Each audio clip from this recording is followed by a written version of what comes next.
You're listening to the Travis Makes Money podcast. Hey, what's going on, money makers? Welcome back to the Travis Makes Money podcast, where it's our mission to help you make more money, whether that's through a new skill, a side hustle, a promotion at your job, new business, whatever it is. We just want to put more money in your pocket. Today on the show, we're going to be talking about writing a book and if it's possible to make money with books with my new friend, Corey Gladwell. Corey is a 4 times bestselling author himself. He's a speaker and executive coach and the CEO and co-founder of authors.io. That's authrs.io, which is a book publishing company for busy professionals. Corey's been in the digital marketing and publishing space for over a decade, creating and scaling multiple 7-figure agencies along the way as well.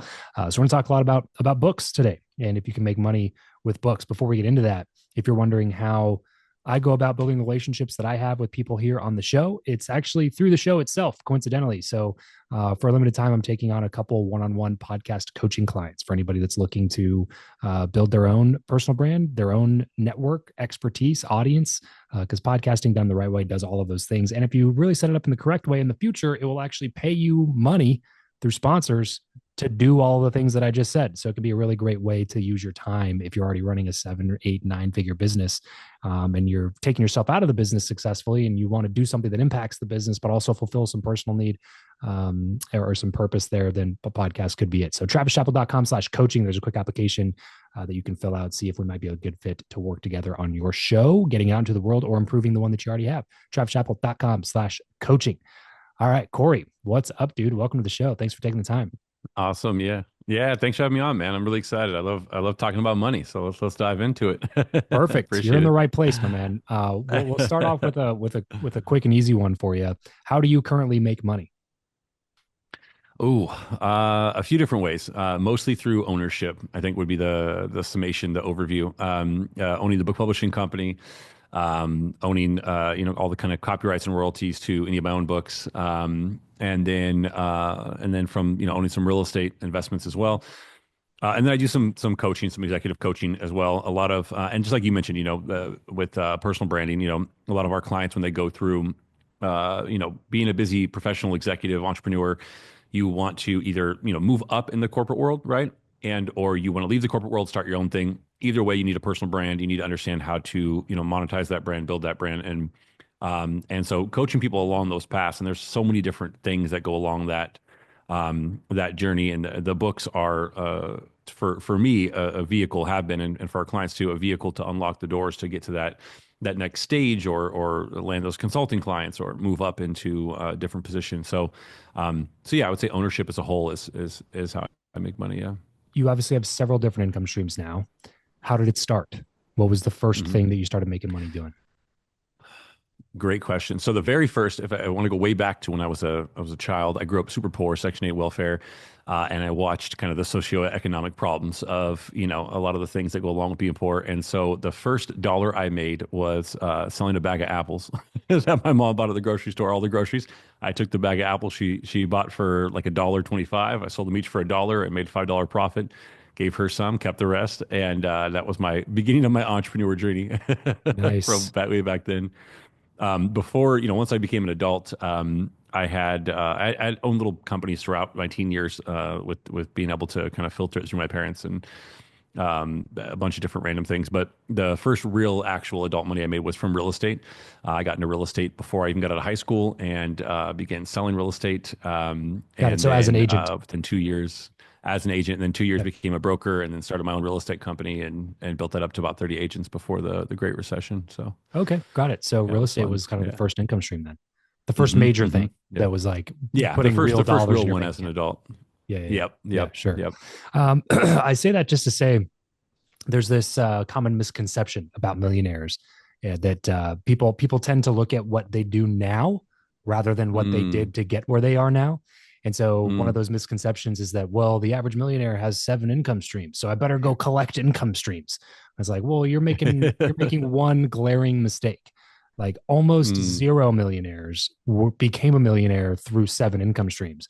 They became a millionaire through one thing that they hyper focused on, got really good at, built a depth of knowledge into and a ton of experience in, and then became a millionaire, and then had excess capital to deploy in all these other different directions. So That's it. don't put the cart before the horse. You got to start with something and focus in on something. And for you, that was real estate. That was selling essentially. That's it. Yeah, that's it. And to your point too, like I learned, through real estate and then owning the brokerage, having the agents. The Great Recession happened during that time. I was like, oh, everything's on sale.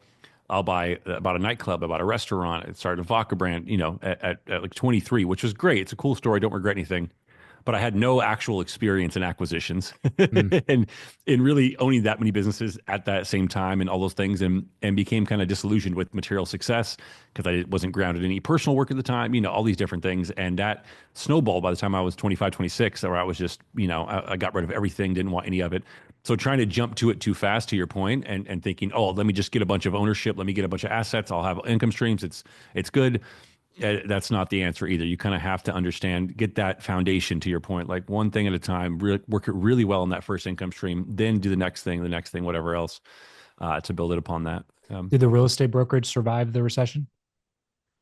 It did. It was weird is that, so during that time, we were doing a lot of new construction in the Pacific Northwest and in King and Snohomish County. And the new construction, builders got taken over by the local banks. That's who owned the construction loans, right? So everything started default. And the local banks took over the construction loans, which so then we're selling new construction for the local banks. Then the nationwide banks took over the local banks. Chase took over WAMU, whatever else, and then from there, we're selling stuff for Bank of America and all this different stuff. And then the FDIC started taking over for the nationwide banks during that time. So I was, 21, 22, sitting in board meetings for the FDIC trying to offload 600 units that were on the books for Bank of America. And just doing things that at that point, I mean, I knew enough to do it and I got it done and it worked. But it was just it was just this, lifetime, once in a lifetime type of thing that was going to happen. So I ended up doing really well during that time frame because I just followed the path and became someone that could be of use and help and kept moving forward. But a lot of the agents kind of just fluctuated and everything throughout that time. So yeah, Yeah. Yeah. Well, that speaks to your entrepreneurial mind too. Is like if you're an entrepreneur, you just got to figure stuff out. And so yeah, good on you for just being like, okay, well, a lot of opportunity was just wiped off of the face of the planet. But that doesn't mean that opportunity is gone. It just means that it exists in other places, under these rocks that I mm, have yet to turn over. So let's go search for that hmm, opportunity. Money never goes out of existence. It just changes hands. So you just got to figure out where that's the it. money went during that time frame and figure out ways to add value to those people that Hmm. happen to, switch whose hands the money switched to. So okay, so Yep. let's keep moving along the line of the books. When did was the process for you more of like you wrote a book, the process sucked, and so you wanted to start a company that solved those problems, or was it there seems to be an opportunity in publishing? Let's do this. I should probably write a book.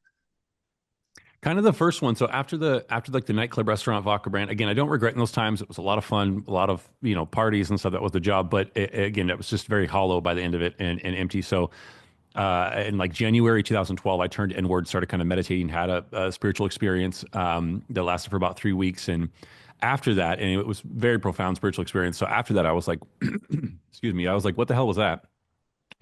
what Yeah. what what just happened? Let me meditate. Let me figure this out. So I went a little deeper in my own personal work and trying to grow up and reflect. I started journaling and just trying to grow up a bit um and from that I had all these different insights that came through meditations, and I started writing those down, and those became my first book. But it took me 5 years to write the first book, and I was still in real estate at the time. I never left real estate. I was still making $250,000 a year doing real estate, 10 hours a week, had a team going.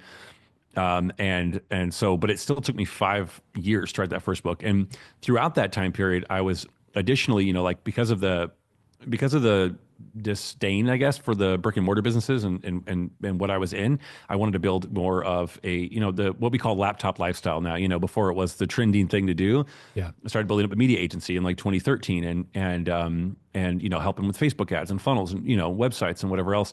And as I was writing the book, I'm like, hey, I don't know anything about publishing, so let me research that. So just like a lot of us do in the online space, I joined masterminds, got mentors, courses, coaching, whatever else I could do to try to figure out how do I sell this book. That was my initial thing. It wasn't even like I'm going to try to sell my own services or anything else. I was like, I just want to sell my own book, Mm, yeah. But Yeah. through that learning, I learned how to scale, the 7-figure funnels and do all kinds of different things. So it was like a double blessing. By the time I got done with my first book after that 5 years, I did the launch and it became a bestseller. I went on some TV shows and it was kind of like crickets as far as book sales. There was really nothing there. Mm. But I did, because of the publicity, the PR, I got invited to speak at masterminds. I got paid to do a bunch of different speaking. I got consulting clients. And by the end of that first year, I had made an additional like $370,000 in new annual added revenue as a result of that first book. And so then friends and business partners were like, yo, Yeah. what'd you do? How'd the book make all that happen? What was the secret sauce? And I kind of explained it. And hey, can you do that for me? Can you do that for me? So initially it was just these referrals, and it was kind of engulfed in the media agency that I had. And it was just a side random thing. We do book publishing. And then after enough people, I'm like, okay, this needs to be its own business. Let's build that up as its own business, build an entire team around it. And that's what Authors is today, is this entire full publishing company that was based on the model of what I did through launching my first one. So How do you make money with a book, Corey? This is typically, yeah, I think people have these insane expectations when they write a book, and the majority of yeah, people who go through the process basically realize that writing a book is the fastest way to lose all your money rather than the fastest way to you're make more so money. right. So, It's so so, right. Yeah. so talk to me about how you guys have solved that problem. How does Yeah. one write a book and actually make money off of it? So to your point, you know the expectations, right? Like when I was writing my first book, I'm like I still remember it. I felt in my heart of hearts, in my soul, that once this thing gets published, I'm going to be Eckhart Tolle. I'm going to go on Oprah. I'm going to sell, 1 million copies. Yeah. I'll make $7 a book. I'll have $7 million. It's going to be great. I'll retire the folks. It's going to be good. It was like a whole thing. And I like, as smart as I was, I really believed that was the reality, Yeah. So I keep remembering that because there's so many people, I think, even extremely intelligent, smart professionals that we work with from like, Alphabet and Google or the government or whatever else that still have that same mentality of like, Right. this is what Right. happens. And then you're super disappointed, right? Because it's not. So when we do that whole process and how we kind of ironed out the whole process, we build your book as a business. So first, making sure that people have the experience, right, to actually teach what the book's going to be about, and then knowing the end goal, right, and reverse engineering that. So if the end goal is book sales, or if it's speaking from stages, TED Talk, consulting clients, we want to build the entire book as that business, so we can know from the start that there's an end goal we're going for, from the design of the cover to the writing style, the audience, the voice, the themes, everything. Um, and so, getting all that done, you have your bestseller launch. You might have 800 books sold. You might have 1,200 books sold, 3,000 books sold on that bestseller launch. But those could be free ebook downloads. Those could be the 49 ebooks. Those could be paperback, hardcover. So it could be a mix of things. We do it with JV partners. We have Amazon ads, all the PR, social media. There's a lot of things that go into it to get those kind of results. Not just like, hey, a couple clicks and we'll hope, and call it a bestseller like a lot of people do. Yeah. But even with that though, you get that X amount of copies, and then it can flatline, and there's nothing there. And so Yeah. some of our clients can get $80,000-$90,000 a year in royalties and book sales, and that's possible. Jacqueline Hurst is one of those people. She's a GQ editor, and she just does her, but she makes a couple, multiple six figures from her life coaching, which is really her bread and butter. But she's active on social media, sharing her book, getting people to buy it, getting reviews. Yeah. Yeah. A lot of people don't want that. So we have other clients that they'll sell 20 copies in a year, making literally $10, whatever. And they'll make 1.5 million from speaking and consulting that same year. Sure. Right. Yeah. So Yeah. really the book, when we're building it as a business, and I try to tell clients this, like, know your end goal, know what you want to get out of it. And then let's build it with that intention in mind, because Yeah. the book for me, the massive amount of money, and I've sold thousands of copies of books and made good money as an author through book sales, but I still look at that as just like cherry on top. That's just this extra thing. It's what the book does for you. You become that authority. You can get on stages. You can land clients. You can do all these different things. And even if you want to stay in the corporate world, you can move up in the corporate ladder because you have a personal brand, right? Just like you talked about in the intro, like you have a personal brand. People know you. If it's you versus this other guy in an interview, and you're going for the VP position, you're going for the COO position, whatever else it is, like they're going to look at you a little bit heavier, right? Yep. And so Yep. that's where it's knowing that end goal. Then you're investing the money just like any other business. If it's an actual business, because you have kind of a business plan, a strategy on how you're going to make that ROI. And our Yeah. clients can make anywhere from two, three, four, $500,000 on average in new annual added revenue after 18 to 24 months, right? Like not right after the book's published in 6 months and there's this huge blow up. Yeah. That's not always how it happens. And even for those that it does, and I like to always clarify this, even for those that it does and they get a book deal, a lot of that money is advanced on future book sales. So if you get a book deal for $1 million, now you have to go hustle to actually pay that loan back, right? Yeah. And Yeah. that could take a couple of years. So there's a lot of those misconceptions there, but it's Did you definitely a go viable through, business. Yeah. did you go through a traditional publisher with your first book? I didn't. I did the self-publishing route, just like we Okay. do for clients. We do it in their own account, copyright royalties. I've gotten a couple different book deal offers, and I was telling a friend this the other day, but I haven't gotten to the point where they've offered me enough for me to turn down the revenue on the copyrights and the royalties, right? Like what I can do with the book via social media, via like owning the copyrights and do Yeah. that can make me $500,000 every year in and year out. So unless they give me a multiple, $1 million offer, which they may at some point, I know a couple publishers are looking at it right now, but I just haven't gotten that number where I'm like, this feels like I can give up those rights. Just like a music artist, Justin Bieber sells his portfolio for $200 million because it's like he knows that's going to cap out whatever royalties he's going to get Yeah. over the next X amount of years. So yeah, not that S- I'm Justin Bieber by any means. I'm not really close, but yeah. So I just to was clarify. the Justin Bieber of self-published books, maybe. You know what I Exactly. Yes. mean? um, Orange County's own. Yeah. yeah. Where do you, this is a conversation I've had with so many authors that I've had on the show. That's like Right. self-published versus traditional publishing. There's never been a better time to self-publish because of companies like yours that take a lot of the guesswork out of it and make sure that you retain the IP ownership. Make sure you set yourself up in a way to be able to monetize on the back end. But there's also there's a layer of credibility that you get from being published from HarperCollins Mhm. or from Penguin Random Yeah. House that you're not going to get as a self-published author. What Mhm. is your, not necessarily rebuttal to that, but just overall thoughts on that? Because I know like Yeah. you can't just be like, oh, traditional publishing sucks and there's no reason to do it. It's like, well, there's some reasons to do it, but there's also a lot There's a of other lot. reasons Yeah. not to do it, right? So just kind of give me Yeah. pros and cons of both if you can, like objective as much as you Absolutely. Yeah, no, and just to clarify too, so we work with the big five publishers. Like we're friends with them. We have partnerships with them. We have deals with them. We work with a lot of different book agents. So like when people get done working with us, they get introduced to a book agent, and then we don't get any percentage or cut of that. Right, that's a whole different business model. But if they decide to work with one of those book agents, the agent gets their 15%. Then they go try to get them a book deal with Hay House, with Penguin, Hatchet, with a bunch of different publishers. So those big five and some of the smaller ones under them, we work with them. We're friends with them. I like all of them. It's very much, and why I use music as the analogy is because if you want to get signed to Universal or wherever else, you have to get if you get signed, it's like, oh, I got signed, right? Especially as a music artist, right? I got signed. Same thing with authors. I got signed. I got a book deal.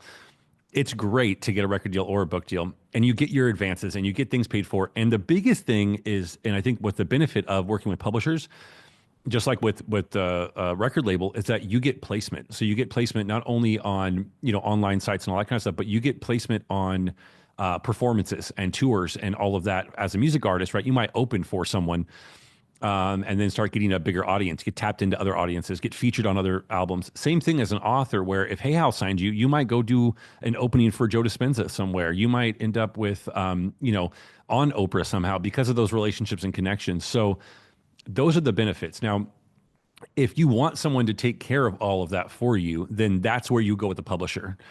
Reason that we talk about it, and I don't try to knock publishers at all, is because if you can, just like with music, right? If you are a new artist and a music artist, you get enough streams, enough downloads, and enough views and social media following. Now you're making so much money from your own music that if UMG Universal Music Group comes and says, "Hey, I'll give you 50 grand, 100 grand, 200 grand," and you're like, "I made that last month for my YouTube views," or whatever. Yeah, yeah, You don't. It doesn't feel as appealing because that connection couldn't be there. Same thing for the book publishers. And so for us, it's like, let's get everyone in a position to be able to get the best book deal possible, to where you can get that offer. You have the social media following, you have the engagement, you have the book sales, you have the speaking engagements. Now you're in the power position as an author to say yes or no to those book deals and not just take whatever's thrown at you because it's like, oh, it's a big publisher type of thing. So yeah. yeah. What about do you have any thoughts or opinions on Scribe, on what happened with their team and what ended up going down there? Like, are you guys just Bum, bum, would your bum. offerings be very similar? Are you different from them in a certain sort of a way? Yeah, so I've I don't know all the specific details. One of my friends brought it up to me about a month ago, and like some hours, a month and a half ago in December, and I was like, I don't know what's going on. And then I met a guy that was formerly at Scribe at a mastermind I spoke at last month. We were doing some joint speaking for a bunch of different people. I didn't want to poke and prod him either because I was like, I don't know how sensitive the topic is. But we do. I think one of the differences, we used to do a lot of things similar to Scribe in the sense that we had multiple offers. You know, like you want to do the marketing, you want to just do that or whatever. We'll give you kind of a quote. We've stopped doing that. I don't know, 2 years ago, where it's like we have one specific offer. This is what we do.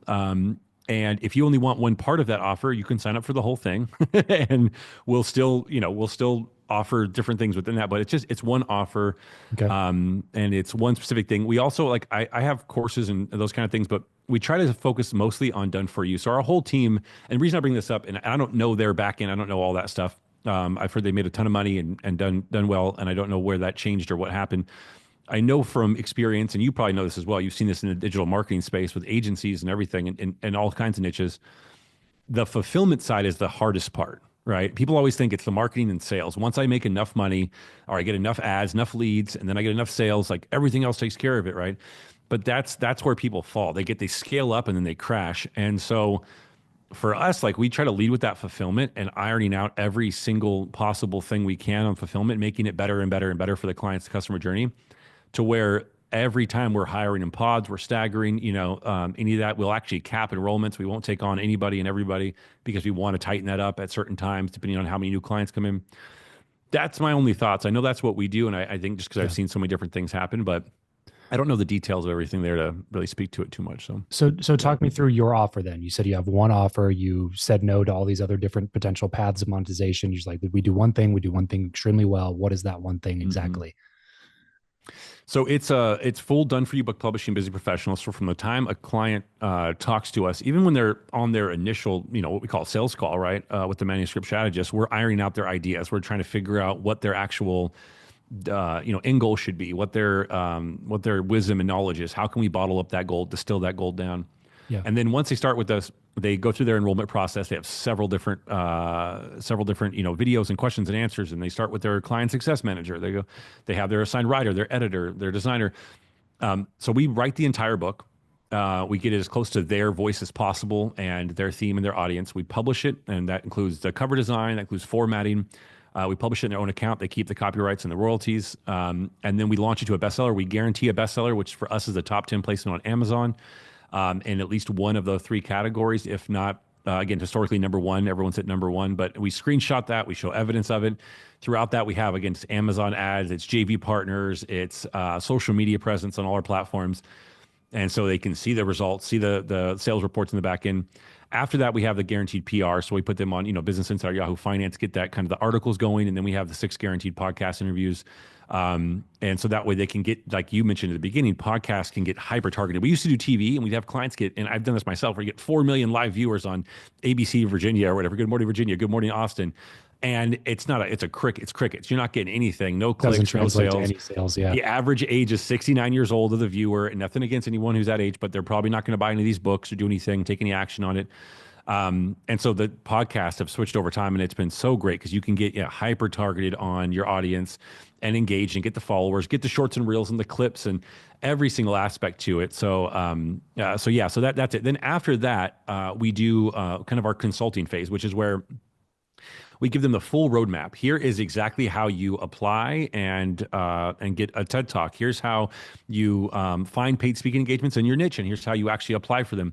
Here's how to get your speaker reel, your speaker one sheet. How to actually position yourself as a paid speaker, get the credibility, get the experience, and then same for consulting. Here's a 5-step VSL funnel. Here's how to find your leads via LinkedIn, cold outreach, paid ads. Every step of the way that they can think of on building their social media, influencer partnerships, all these different things. And then we have some recommendations in there for done for you services from partners if they want. People that usually teach in the back of that. Besides myself, there's some additional people that are like, this is exactly what they do. And they've helped hundreds of clients do this one thing, like TED Talks, for example. The guy that just does over and over again, 5 or 6 people a day are landing TED Talks working with this guy. We have him teach the back in there. So it's like every kind of tool that they could ask for or option. And so it's all in there. That way, when we talk about what's your ROI, how do you get that ROI? They have the exact steps. They have the book that's done. It's launched to a bestseller, all the PR, all the features. and every single step to actually go in and make a return on their investment. What type of flexibility is in the ghostwriting process? Like, is this something that you want to Mm. just do, a dozen interviews with the author, and then you have a ghostwriter sit down and write literally the entire manuscript? Or is it like, if an author comes to you and they're like, look, I would prefer to write this, like the majority, Hmm. 80-90% of this, and then just kind of have some Yeah. editors. Is that a Yeah. path that you've seen more people take, or are you really bullish on, like, look, you're a professional, this is a professional writer, let them write the book?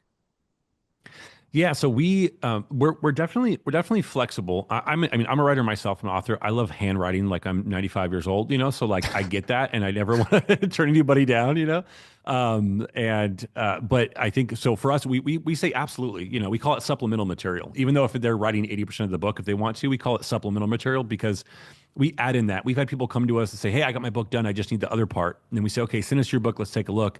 It's a Google Doc and it's 10 pages, and we're like, "That's not a book. That's some notes." And so and we've heard that it's been variations of that every time. Or I have a book, but it's 7 chapters and they need 12 or whatever. So we never want to steer people away from being as involved as possible in that creative journey because our goal when they get assigned a writer and an editor and their client success manager is to find their voice, get their voice and dial it in. So we'll do our first like outline. Here's an outline of the book, what we think would be a great outline for this end goal you have and where we think this can go. They approve the working title, the subtitle, the outline. They have about 5 to 7 calls. We call them content calls with their client success manager based on that outline.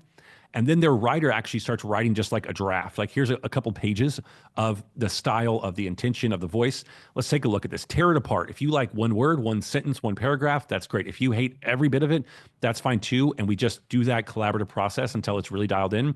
And then we get a chapter one. Then we say, okay, now review this. Here's the structure, the style that every chapter should have, and the voice. Boom, we get that approved. Now their writer goes off and writes the whole thing. And their writer is watching the call, looking at the transcript, listening to audio, looking at all that supplemental material, every single bit of it. So if someone comes in and they have a bunch of stuff already ready, and we've had those clients, and we just tell them, hey, we're not going to customize the package. It's the same process, same package, because we know exactly every step of the way, and our entire team is trained on it from start to finish. But we're going to start with what you gave us. So you're going to give us all your notes, your ideas, whether it's, again, a sticky note or it's 300 pages of thoughts. We're going to bring all that in, and then we're going to start with that in mind, and then we'll start putting these puzzle pieces together to really get it what they want. But we want it to sound exactly like them. They're the author, right? They're the actual author of it. So, yeah. Yeah, love it, man.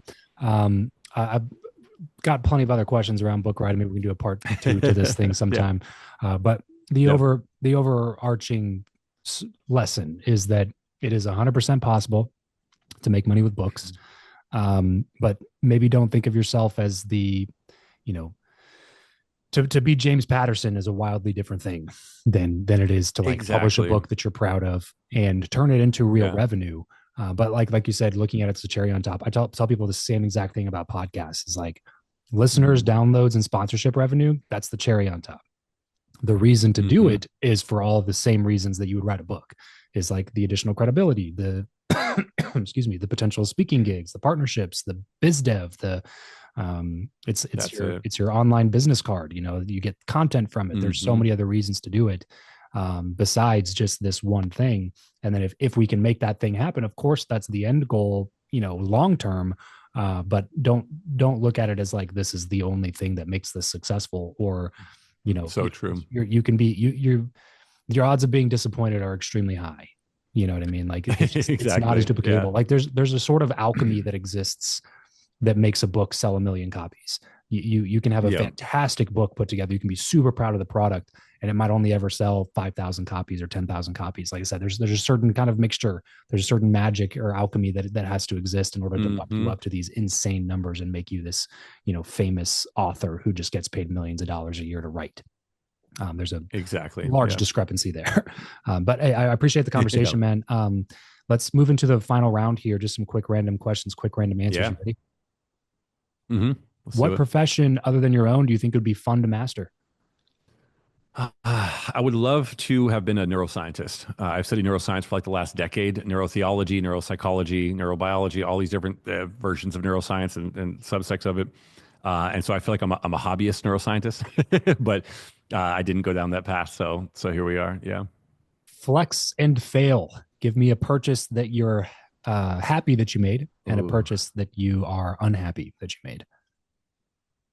Oh, this is a good one. Tesla, the new Tesla Performance, absolutely love it. Super grateful for it. It drives really well. I was surprised. I talked crap about Teslas for a while when it first came out, and then here I am on the other side, and I'm super grateful for it. Absolutely love it. Fail. Let me think of a fail. Probably any Gucci I've ever bought. Mm, yeah, yeah. Like nothing against the brand at all, but it's like it would worn out or break or rip or whatever else just as much as any other clothes. And I like nice clothes, and but I could spend a tenth of it on Viore or whatever else, and Viore is still a great nice brand, and it's just such a waste of money. And in the moment, it's like you look back and I'm like, I know this is such an ego purchase I'm about to make, and there's no quality to it. So yeah, absolute fail for all of them. If you could sit on a park bench with someone, past or present, and chat for an hour, who would it be? Ernest Holmes, I think would probably be. I almost said Ernest Hemingway, which is not would be aligned with the writer part, but Ernest Holmes, I believe, is the name I'm saying right. He created the New Science of Mind. I think it still exists today. I think it still exists today. But basically, he was. Whenever I do the research on this abundance and this coaching we do, and life coaching and purpose and mission and passion and all the stuff that we're so, I mean, especially here in California, but but across the world, that everyone's meditating, doing yoga, all the different things. I think that science of mind type of stuff really started back him in like 1905, or I'm sure it was before that too, but he's one of the first kind of grandfathers, godfathers of that movement. And some of his books he talks about and writes, I'm like, if we could have caught this then, it would have been just incredible for the world to catch on. And then you fast forward and you see all the hippies that dropped out of Harvard in like the 60s and went and created Echelon and the Bay Area. And then there's like one guy out of that crew of those like Harvard dropouts that started that is like the father of all the abundance coaching and the manifesting and the whatever. He's like, all the different events and everything that we all go to. And I can't remember all the name of them, but everyone's ever gone to one of those big events that's like the breakthrough event in the wall and all the different things. That's like the one guy that like fathered all of it. Mm. So, but I feel like Ernest Holmes was like the OG before that, and I just feel like he saw things in a different way that, yeah, that's not really quite as here today. So, yeah. How do you like to consume information the best? Books, audiobooks, blogs, podcasts, Ooh, YouTube videos? that's a great question too. Do I have to choose one? Can Gotta I? pick There's a one. multiple choice there. Okay. Damn. If you could only have I one mean, way to consume information the rest of your life, which way are you picking? I would go books. I would go books, not just because I'm a publisher, but I actually still read physical books. I buy physical books more than I've ever read. I keep buying them and then I read them eventually. But whenever I'm reading a book, I am taking. I don't even really look at the author. Sometimes I know the author, other times I don't, or I forget who the author is. I absorb that information. Like there's no barrier between the words on the pages the words on the pages in the book and it going to my mind. Like it's just a direct freaking download of information. And I can enjoy it in a way in the mornings during my morning ritual, after meditation or on the beach, or I read to my daughter every single day, grown up books sometimes about neuroscience and meditation or her Bluey books. And I think that would be the best. I love podcasts. I freaking love podcasts. I watch podcasts on Spotify, which I know is like an odd thing for a lot of people. Spotify video podcasts are my absolute favorite. And I watch them religiously. I download them for flights. I watch so many podcasts, your podcast, every friend's podcast, All In podcasts, whatever else, Tim Ferriss. Um, but I think if I had to choose just one, I would go with actual physical books. Yeah. What's a book you'd recommend on making money? Oh, a book I would recommend on making money. Initially, what came to mind was Tim Ferriss's 4 Hour Work Week. I think just foundationally, that I read that when I was like 19, and it shifted me to like lay the groundwork for building my online business. Like fast forward 6, 7 years after that. But The Alchemist is another one, a guy that owned a bank when I was like, my parents were super poor when I was a kid. And so when they were in that phase, my mom was a cleaning lady in an apartment complex. She eventually worked her way up to like run that entire company that owned all the apartment complexes and everything. She was a badass. She still is a badass. But there was a guy I met that was like from a loan officer that I was talking to. And there's this old hippie guy named Chuck, and he owned the freaking bank. And he gave me my first copy of The Alchemist. And even in my little like 12-year-old mind, when I was trying to like read it and understand it, and I started like figuring out money and making money and doing different things. Those kind of foundational things, I think, were so much more important than even like the tactical things. Like Tim Ferriss' 4 Hour Work Week, absolute tactical, do it, understand it. But something like The Alchemist, even the psychology of money, like those kind of things where you can understand your relationship with money. And like you said, it can come and go. It's this energy, it can flow through, and understanding investing and just your own biases of emotional choices that you think you're doing the thing, but you're just like screwing up your future. And, the Gucci prime example.